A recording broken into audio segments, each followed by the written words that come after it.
Start.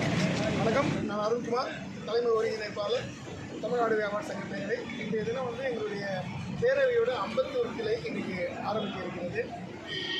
வருகின்ற வணிகர் தினம் 43வது வணிகர் தினம்.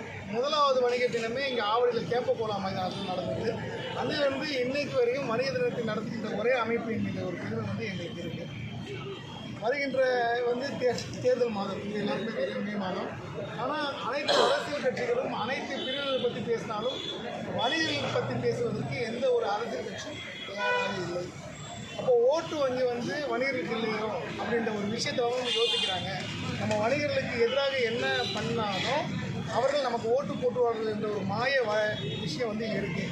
அப்போது அரசியல் கட்சிகளை இந்த தேர்தலில் நாங்கள் நிர்பந்திக்க இருக்கிறோம். எங்களுக்கான விஷயங்கள் நீங்கள் பண்ணால் மட்டும்தான் வணிகர்களுக்கு ஓட்டு போடுவாங்க, இல்லைன்னா நாங்கள் தேர்தலை புறக்கணிப்போம் அப்படின்ற ஒரு முடிவு எடுக்கலாம்னு இருக்கிறோம். ஏன்னா ஆன்லைன் வணிகம், கார்ப்பரேட் வணிகம், அதுவும் இல்லாமல் இன்றைக்கி சாலையோர வணிகங்கள் மிகப்பெரிய அளவில் பெருத்து முறையாக வணிகம் செய்யக்கூடிய வணிகர்களை எந்த அளவுக்கு பாதிக்கிறது எல்லா வணிகர்களுக்கும் தெரியும். இன்றைக்கி யாரெல்லாம் முறையாக வணிகம் செய்யணும்னு நினைக்கிறீங்களோ அவங்களாம் நீங்கள் ரோட்டுக்கு வந்துருங்க அப்படின்னு தான் அரசு சொல்லுங்க. அதுதான் உண்மையாக இருக்குது. ஏன்னா மத்திய அரசு எந்த அளவுக்கு கார்ப்பரேட்டை ஊக்குவிக்கிறது உங்கள் எல்லாத்துக்கும் தெரியும். இன்றைக்கி 10 கிலோமீட்டருக்கு ஒரு டிமார்ட் இருக்குது. தமானி போன்ற மிகப்பெரிய வணிகர்கள் விலையை குறைத்து அனைத்து சில்லறை வணிகத்தையும் தங்களை நோக்கி இழுத்துக்கிட்டாங்க.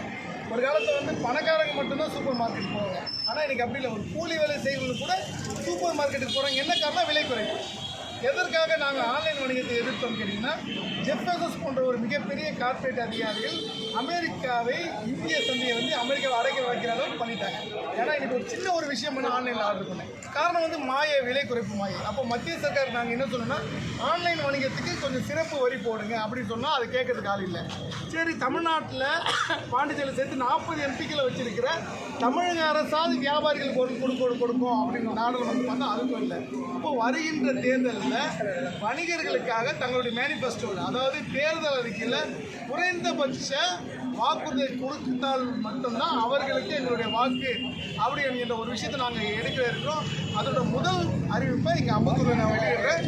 எந்த அரசியல் கட்சி தன்னுடைய தேர்தல் அறிக்கையில் எங்களிடம் கருத்து கேட்டு வணிகர்களுக்கு இந்த பிரச்சனைகள் இருக்குது, இதை தீர்க்க நாங்கள் பாடுபடுவோம் அப்படின்ற சொல்கின்ற அரசியல் கட்சிகளை நோக்கி தான் வணிகர்களுடைய வாக்கு நகரணும் அப்படின்ற ஒரு விஷயத்தை நாங்கள் எடுத்துருக்கோம்.